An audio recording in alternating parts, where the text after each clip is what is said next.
Lahan yang terhampar luas di Martapura, Kabupaten Oku Timur masih banyak yang kosong. Ada beberapa penggiat properti mencoba untuk berbisnis tanah kaplingan ataupun rumah sederhana.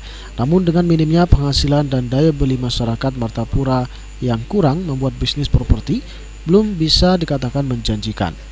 Doan, salah satu anak muda yang telah lama menggeluti bisnis ini, mengaku minat dan daya beli masyarakat terhadap properti masih cukup rendah meskipun telah diberikan diskon.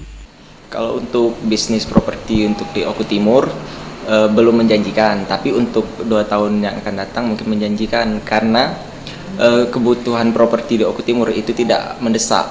Lagi juga masyarakat Oku Timur tidak memiliki penghasilan yang tetap. Untuk dari properti kami sendiri, diskon itu tentunya sangat banyak untuk kita promosikan. Setiap kita launching lokasi itu pastinya ada, tapi masyarakat kurang berminat karena masih minim untuk daya minat untuk membeli. Jatmiko, PAL TV.